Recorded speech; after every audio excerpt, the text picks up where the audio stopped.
At 2 a.m., my daughter's red eyes stopped me cold. There's a moment when the softness just disappears, like it never existed. For me, it happened at 2 a.m. My daughter was at my door, makeup all smeared, shaking so hard her phone felt like it might slip away, and with it, maybe, her last chance. She barely whispered. He took everything. The savings, the house papers, even the car. I'd warned her about him, told her to run. But love makes you blind to what you should have seen from the start. I didn't cry, didn't say the usual comforting things. I just pulled her inside, made her tea, then went straight to my room. When I put on that uniform, the one I haven't touched in years but still smelled of rain and gun oil, she looked at me like she saw me for the first time. And then I called. It's time. Start the plan. She came in like a storm, shaking, eyes wide, barely holding herself together. I didn't say anything at first, just opened the door and let her fall forward against me. The weight of her body felt heavier than I expected, like all the pieces she had held together just cracked at once. I remember thinking, God, don't lose her now. She was trembling, hiccuping, but no tears yet. It was like the shock had frozen everything inside her.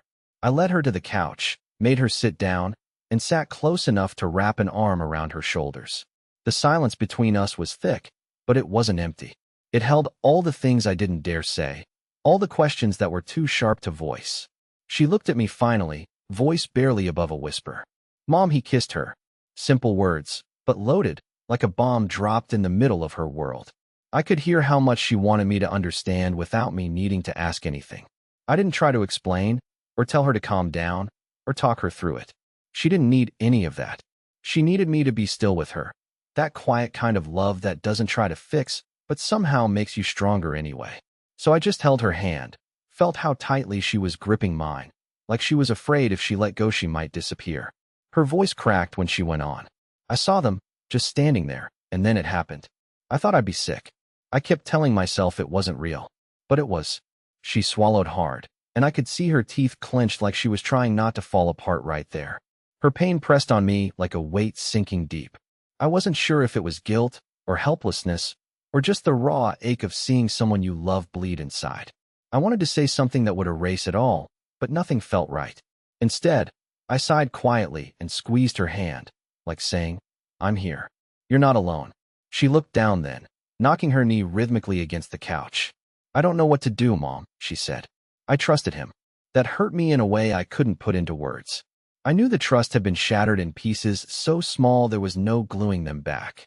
For a long moment, she was just quiet. The kind of silence that feels endless and terrible, like the world stopped just for her pain. Then, barely audible, I hate him. I didn't tell her it was okay to feel that. I just nodded, because it was the only thing I could offer that felt true. The room felt colder, even though I pulled her closer. It wasn't the kind of cold you could fix with blankets. It was the cold of betrayal, something that no one deserved, but everyone somehow ends up knowing. She didn't need me to preach or be angry for her. She needed me to listen without judgment, to hold that space where sorrow and rage could live without destroying her. That's what I tried to do. Be the quiet room where she could scream silently inside without being pushed away. There are things we can't control, I said soft enough for just us. What he did, it's on him. But even as I said it, I knew she had to figure out how to carry that pain herself, to find a way not to let it swallow her whole. She leaned her head against my shoulder then, and I felt how her whole body was finally letting go, the fight drained from her muscles. I didn't say anything, just sat with her in the silence that wasn't empty anymore. It was full of heartbreak, but also a fragile kind of hope, the kind that grows from not giving up.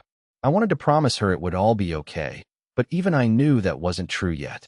Instead, I just held her a little tighter, knowing it was enough for now. And something in that still, heavy air told me this wasn't the end of the story. I remember the first time I met him. It was at a small dinner after my daughter's graduation, just the family and a few close friends. He showed up late, as usual, like he owned the place. The moment he stepped in, you could feel the change in the room. He had this smile, not a friendly one, a calculating smile, like he was sizing up everyone like we were all just pieces on a board he wanted to mess with. He came right over to me first, stretched out his hand with this confident grip, not quite warm but firm, and I swear, Some men shake your hand like they're already measuring your weakness. That was him. His eyes didn't just look at me. They scanned me, like he was already plotting something. I tried to brush it off because, well, I wanted to like him. My daughter was happy, and I wanted to believe this was just his way of being confident. But inside, there was this small voice that whispered, watch him. He was too polished, too smooth. Like he knew exactly how to say the right things, but never quite how he really felt. When he talked, it was always about himself. His achievements, his plans, how the world owed him something. He wasn't just self-centered. It was deeper, like he needed us to see him as this untouchable guy, someone untouchable who could get away with whatever he wanted. There was a moment, maybe 30 minutes in, when he pulled my daughter aside to show her some joke or laugh he'd just made. I wasn't really listening, but I caught his eyes flicker back to me. Not casually, like saying hello. It was more like he was letting me know he was watching, testing. That made my skin crawl, but I hid it because I didn't want any awkwardness. My daughter was so excited, and I thought maybe I was just being paranoid. Later that night, when everyone had left, I sat with my husband, trying to shake the bad feeling. He's charming, sure, I said, but there's something off. And even then, I couldn't put my finger on it exactly. Just this sense that beneath the surface, there was something dangerous about him. But it felt selfish, suspicious. I hated the idea of being the mother-in-law who couldn't accept her daughter's choice. Still, I found myself replaying that handshake. The way his eyes didn't match his smile. The way he always talked as if the world was his to conquer. I noticed how he ignored the people who weren't important to him, somehow missing their names or pretending not to hear them. It was subtle, but looking back, it was like he was already carving his territory, dismissing anyone who wasn't useful. When my daughter asked me later what I thought of him, I didn't warn her. I told her he was charming and that maybe she could be the one to bring out his best side. That's what I wanted to believe. But something inside me didn't give up that feeling. Like I was standing at the edge of a cliff, looking down and knowing I might fall, but pretending the ground was solid. I remember locking my bedroom door that night and sitting in the dark, feeling this anxious weight in my chest. I wanted to be wrong. I wanted to ignore it, to stop watching and start trusting.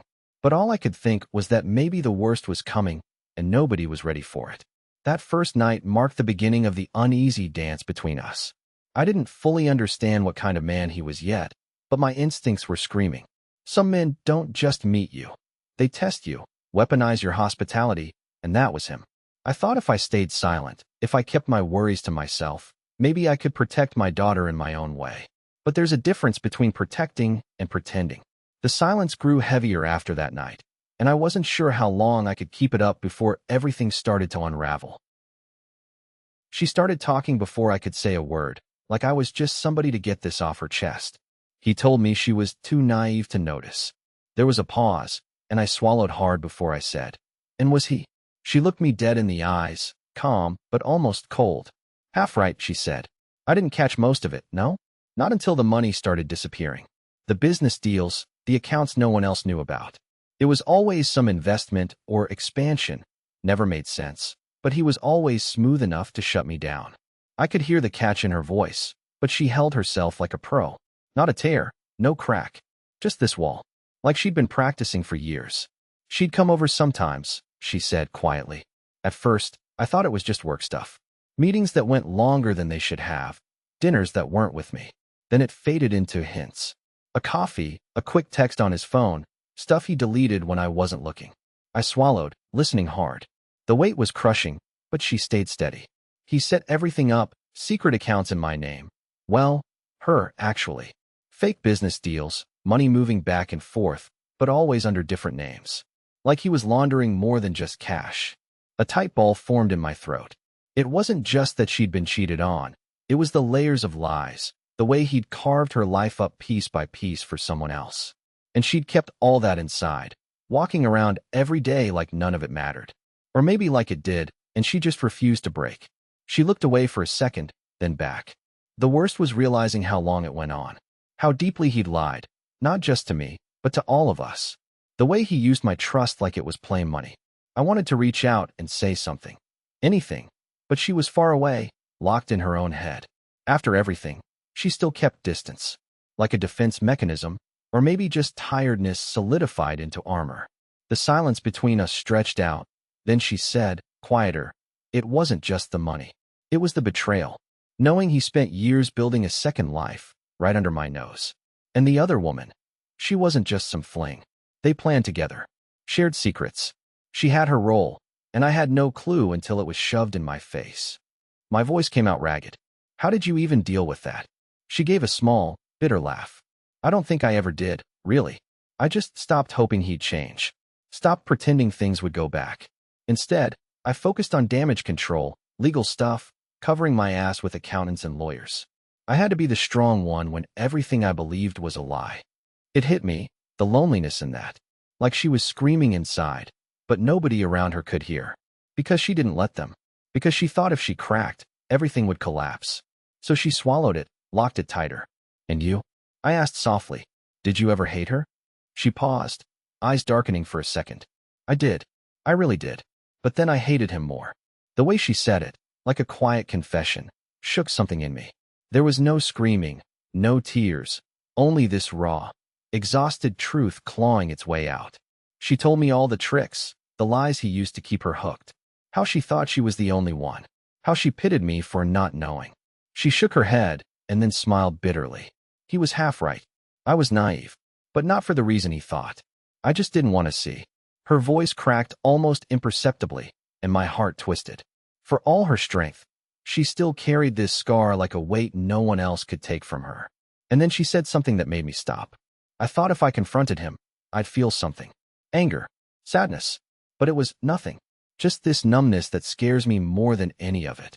We stayed there in silence. The room felt heavier now, like it held every secret she'd uncovered. The anger was still simmering under her skin, but mostly, there was this strange emptiness, as if the betrayal had drained everything raw and left her walking through the ruins. I thought it was over, but the hollow sound of her voice told me the worst wasn't behind her yet. I went to the cabinet, straight to the one in the corner, the one I never let anyone near. The lock clicked under my fingers like it was recalling a language it hadn't spoken in years. I pulled the door open and there it was, just like I left it. Files, faded photographs, and pieces of equipment that felt heavy even through the years. My fingers brushed over the stack of folders until I found the one that always made the air feel a little colder. It had a tab marked Protocol, Orion. I peeled it off the shelf and flipped it open, the edges brittle, like memories I'd packed away too tightly. I'd traded the badge for a garden years ago. Planting tulips, pruning rose bushes, that was supposed to be enough. But I hadn't thrown away the seeds. Not really. The folder was a reminder of the other me, the part I'd left behind but still carried like a weight in my chest. Inside were reports I barely recognized, notes in my handwriting, but from a life that felt distant. Missions logged, identities surveilled, contacts cataloged. It was methodical, cold, calculations to protect, to control. I'd been good at it. Too good maybe. I sat down at the kitchen table, the folder warm against my hands. I tried to find some excuse, not to dive back into it, not to pull the darkness closer again, but it was impossible. The lines between who I was and who I'd become were blurry now. There was a photograph tucked inside. Me, younger, in uniform, standing beside men and women who trusted me with their lives. I stared at it longer than I should have. Trust. I thought that was the thing I lost first. Mom. My daughter's voice from the next room broke the silence. Are you okay? I closed the folder slowly, like shutting off that side of my brain. Yeah, I said, but even I didn't really believe it. The plan, I knew it's not just about protecting her now. This wasn't some old routine, some file-gathering dust. It was an awakening. A reminder that running a garden couldn't shield me from what I'd come from. I reached for a small device, something that looked ordinary but wasn't. It was a piece of a puzzle I hadn't finished. The weight in my pocket settled heavier now, a sliver of cold determination threading through the calm. The past and the present were colliding. I had to choose, fast. I thought I'd left this behind. But opening that folder told me otherwise. The seeds didn't just remain, they were waiting to grow. And now, I had no choice but to water them. I sat at the edge of the desk, phone cradled in my hand like it weighed 100 pounds. The room was dim, the only light a weak glow from the old lamp in the corner. I didn't want anyone to see the tremble in my fingers, but I knew they would hear it if I raised my voice. I didn't. I never did. Not now, not ever. In my line of work, Power never needs volume. I dialed the first number, just pressing the buttons without hesitation. The line clicked 3 times before a familiar voice answered, low and clipped. It was Marcus. He'd been one of my contacts for years, a ghost in the network, nothing attached except what had to be. My end ready, he said. No greetings, no small talk. Just what mattered. Start the plan, I said, voice flat. No room for mistake. He didn't say a word after that. He never did. He just started. I could hear a faint rustling on the other side. The sound of gears turning, players moving. The plan had always been seamless. Next call was shorter, almost impatient on the other end. All clear here. Lila's voice whispered through the static, precise and cold. Begin, I said. Each call followed the same pattern. I gave the command. They responded with one word. They'd been drilled like this. They knew exactly what was at stake. It never needed explanation. There was too much risk. I kept my tone even, detached, but inside every syllable was a blade that cut deeper than any shout could. When I reached John, I hesitated. Only for a moment. He'd been the one I trusted the most, back when trust was less hazardous. I could almost hear the hesitation in his voice, the doubt surfacing just beneath his calm. You sure? This isn't just a cleanup anymore.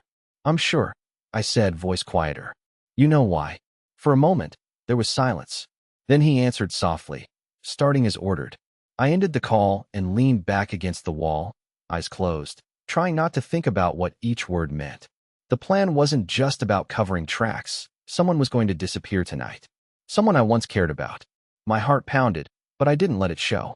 I wove through the mental checklist, every step methodical, clinical. The network was still intact, still loyal. I didn't have to beg or convince or plead. They had followed me into hell and back once before. They understood what I needed now. A knock on the door brought me back. No time to drop my mask. I wiped my hands on my pants and opened it. Everything's moving as you said. It was Reeve, eyes sharp, no smile. It is, I said. No mistakes. We both knew there was no margin for error.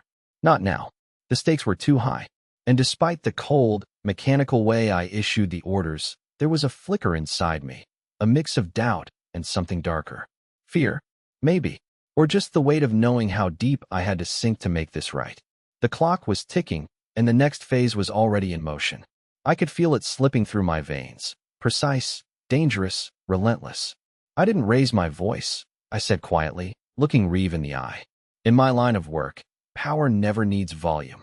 She nodded, understanding exactly what I meant. No one else would. No one else ever did. I closed the door and sank back into the chair, heart still racing.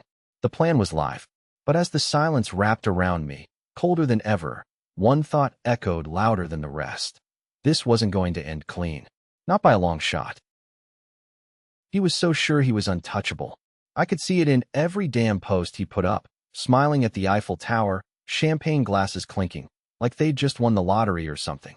I scrolled through the pictures on my phone, one after the other. Him in that stupid leather jacket, her blowing him a kiss with that smug look. They were miles from here, thinking the ocean and a few time zones meant they could outrun what was coming. But distance is just data with better lighting. He didn't get that. While he was posting selfies and tagging each other like some power couple, I was closing in, piece by piece. I'd already started the process of freezing every account, locking down anything tied to their names. It was a slow burn, quiet and methodical, but it was working. No wild moves, no alarms. Just me, setting the noose tighter around whatever little freedom they thought they had. I sat at my laptop in that dim little room, a half-empty coffee cup sweating beside me. Behind the screen, I wasn't cheering or gloating. It was clinical, almost like surgery. I had to stay focused, calm. Every time his latest picture popped up, I'd check the bank accounts again, watch the numbers freeze, the transactions halt. The sad part? He probably thought this was just some vacation, their big escape. He doesn't understand how precise I have to be. That's what kills me. How cocky he is, like he can just buy his way out of consequences. But I bet he hasn't noticed the warnings popping up on his phone, the one I snuck an app on last week, remember? Every time he used Wi-Fi, I tracked the location. I could see their little bubble in Paris flickering on a map in front of me, right next to my constantly updating files on their money movements. He's oblivious. That's the word. He's drinking too much, laughing with her, not seeing the shadows closing in. The arrogance makes me sick, But I can't let that distract me now. I remind myself every time. This isn't personal, it's business. Although, some part of me knows it's a damn lie. Every time I freeze another account or track another wire, this tiny part inside me clenches. The satisfaction I expected? It's there, but underneath, it's mixed with something else, like a dull ache of regret for letting it get this far. I asked myself twice that night if I could have stopped him sooner. Maybe if I'd looked closer, called it out earlier. But that's what haunts me. The idea that I let him spiral into this mess. That my precision now is just patching what I didn't fix before. And then something weird happened. I caught a glimpse of a message on his phone that popped up seconds before it was deleted. I wasn't sure at first. Half an address, a name, something about next move. My heart skipped. It felt like the game was changing, like he knew something was closing in and was already trying to slip through some back door. I froze for a second, staring at the screen, the cold blue light fading into the dark room around me. My hands shook, but I didn't stop. Because now the trap wasn't just closing, it was tightening. This wasn't just about chasing ghosts or desperate silences. It was about catching him in the act, watching his arrogance become blind panic. I leaned back, the tight knot of fear and anger twisting inside me, but I stayed firm. He thinks he's safe, that distance will save him. But he doesn't know that every step he takes is just one more thread in the net I'm weaving. And when that net snaps shut, he won't see it coming. She sat across from me, quiet as a storm about to break. Not once did her eyes waver. He built his empire on my daughter's trust, she said. I built mine on people who owed me favors. That was the moment I realized this wasn't just grief talking. It was war. She started calling people, quietly, late at night. I could hear the tension in her voice through the phone when she thought I wasn't listening. Names I didn't recognize, but each carried weight. Some old friends of hers, others people I didn't want to get mixed up with. She didn't ask for much. Just a nod here, a favor there. Carefully, like she was putting chess pieces in place without anyone noticing. At first, I assumed it was just about the lawyer stuff. Keeping my daughter safe, keeping the legal mess from spiraling. But it was more. She had eyes everywhere. Cameras she'd rigged outside the house. Private investigators who followed his every move. I remember watching her open these thick folders on the kitchen table, full of scrap notes, photos, phone logs. Silent evidence that she was reading his life better than he ever did.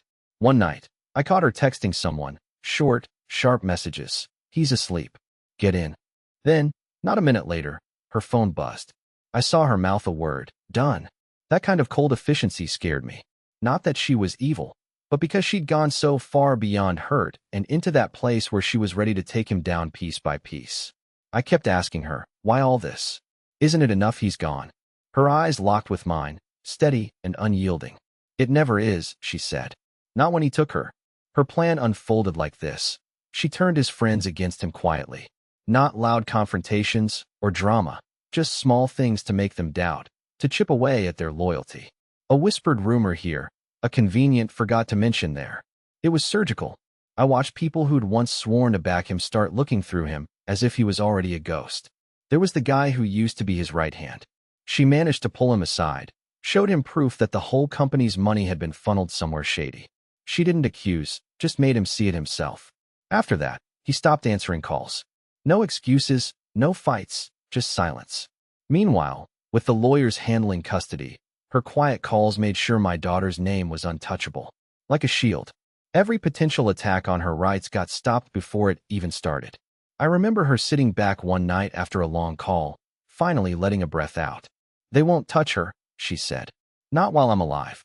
But what really hit me was when she told me, he thinks he's still playing. That he's still untouchable. But I'm not just breaking him. I'm breaking what he built. That line stuck because I could see how methodical she was. No screaming, no threats. Just steady, relentless control. It wasn't chaos. It was a machine. A week in, I realized I barely saw him anymore. The rumors, the surveillance, it was like the walls closed in on him. His so-called allies were unraveling. All because she had set this quiet trap. And worse, I couldn't stop being in awe of how calm she stayed throughout it all.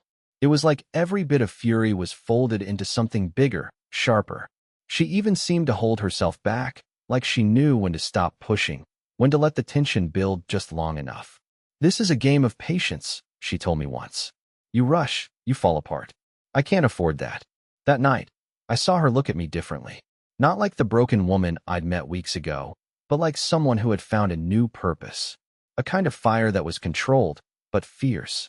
I wanted to ask what came next, but I knew better. She didn't share plans. She acted in silence. And then, just as I thought maybe this nightmare was tipping, the phone rang. It was her. Her voice was calm, but something under the surface had changed. "You think this is the end?" Not even close. The line went dead before I could ask her what she meant. I sat in the dark thinking, maybe she was right. Maybe we weren't done. Maybe this was just the beginning. I only realized something was wrong when I tried to pay the damn cable bill, and the card got declined. First, I thought it was a glitch. I called the bank, and that's when it hit me. "Sir, your accounts have been frozen pending investigation." I stared at the phone, the word investigation drilling into me like a damn hammer. Frozen? What the hell did that even mean? I felt my hands shake, but I kept pushing. What investigation? Who's investigating what? No answer.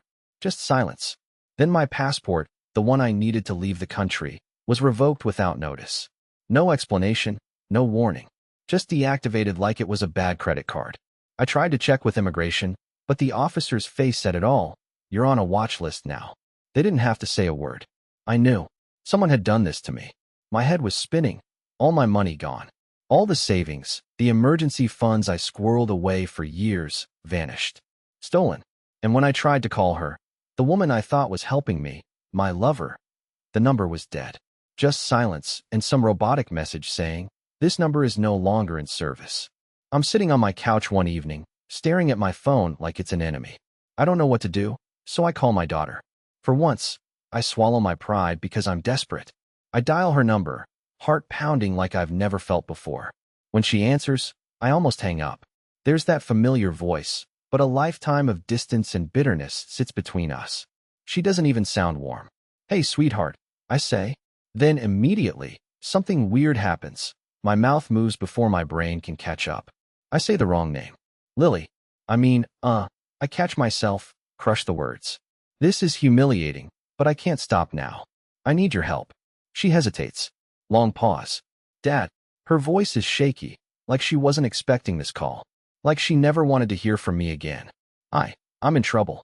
Everything's gone. My accounts are frozen. They took my passport. I have nothing left. And she disappeared with the last of my money. I don't know what to do. I hear her take a breath. The silence lasts forever, and I can't tell if she's judging me or just hurt. Finally, she says, "Why didn't you tell me sooner?" I want to say I didn't want to drag her into my mess. But the truth is, I was ashamed. I thought I could fix it alone. I thought I could control this. I was so wrong. I thought I was doing the right thing. My voice cracks. I really thought so. She doesn't respond for a long moment. Then, quietly, "You should have trusted me." That hit harder than anything. I wanted to argue, to say I was protecting her, protecting us both.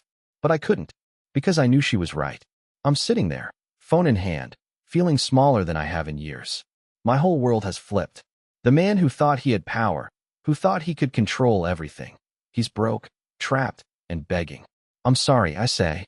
"Please, whatever happens, I need you." And just as I'm about to ask what to do next, the line goes dead. No warning. Just silence. I stare at the screen. The kind of silence that screams. I thought it was over. But the silence that followed said otherwise. I stood in the kitchen, the phone heavy in my hand. The voicemail was still there. His voice, shaky and raw, spilling out all this desperate nonsense about how he'd changed, how he needed me to listen. I could tell by the way my daughter watched me that she hadn't heard it yet. Her eyes were steady but quiet, like she was waiting for whatever I was going to do next. I hesitated, my thumb hovering over the play button. But instead of pressing it, I hit delete. Didn't say a word. Just slid my finger across the screen, and the message vanished. She blinked once, surprised but not upset. Like she was testing me, seeing if I'd sink back into the old cycle or finally break free. She came closer, standing just behind me, and I felt her breath, a soft but certain presence. No questions, no pleading. Just this calm, unspoken understanding passing between us. It hit me then how much she had changed, how much we both had. She said nothing, but I swear I saw her shoulders drop in a little sigh, like a soldier who finally understood the weight of command, who'd realized this battle was hers to fight, too. She wasn't looking at me like a kid anymore. No, She was steady and sharp. I could almost see the flicker of resolve in her. It was like everything I'd held back inside, my anger, my exhaustion, my shame, had passed quietly into her hands. I wanted to say something, but the words caught in my throat. Instead, I looked into her eyes and smiled. It was small but honest. She smiled back, that faint half-smile you get when you know this moment changes everything. We both knew what that voicemail meant, how it was an attempt to claw back something gone, some version of us that existed only in memories. It was easy to feel pity, or sadness, or anger, but neither of us let ourselves spiral into that. Not now. The silence stretched between us, thick but not crushing, more like a shield. Then she reached out, brushing a strand of hair from my face before she turned to leave the room. She paused at the doorway, glanced back once, and said quietly, "I'm ready." I nodded, the lump in my throat fading into something steadier. Not relief, exactly, but enough. A kind of peace. The weight of his voice, gone now, felt lighter in the wake of her strength. I realized maybe I hadn't failed her after all. Maybe I had passed on something that mattered. She disappeared down the hall, and I stayed where I was, my fingers still tingling from the screen. The phone felt different in my hand now, like it wasn't a tether to the past, but a tool for something new. But just as I was about to breathe easy, my phone buzzed. A message from an unknown number appeared. I stared at it, cold and heavy. I thought it was over. But the silence that followed said otherwise. It's been weeks now. The house finally feels like mine again, and not just because it's where I sleep. There's a quiet in the air I haven't felt in months.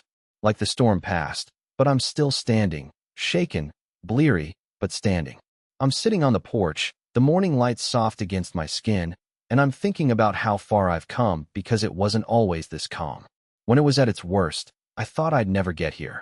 I was so tangled up in fear and doubt, like my life was slipping through cracks I couldn't find.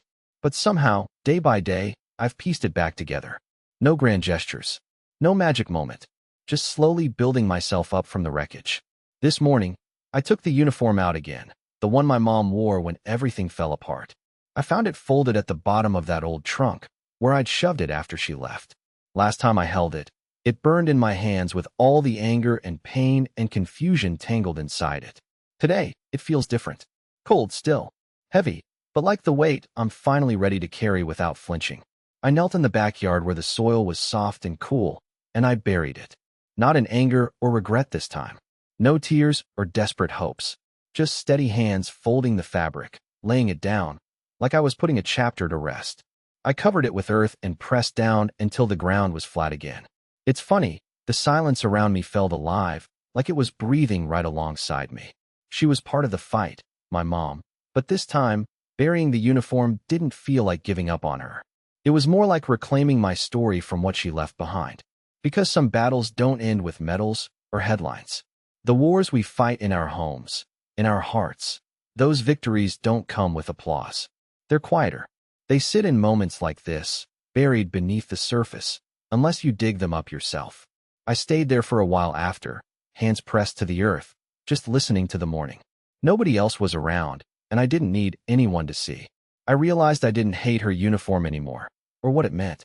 It was just a part of the dirt beneath my feet now, part of the ground I'm standing on. I don't know what's next, really, and maybe that's okay. Maybe the point isn't knowing every step right now. I just know I'm here, standing, breathing, still moving forward. I thought the worst was the fight, but it turns out the hardest part is learning to live beyond it. The wind picked up then, soft and steady, ruffling the leaves above me. I waved my hand to catch the motion, watching shadows dance over the dirt where the uniform lay. It was a small moment, but it felt like victory. The kind you don't broadcast. The kind you carry quietly somewhere deep inside. Some wars never make headlines. The best victories are buried quietly, right next to the uniform.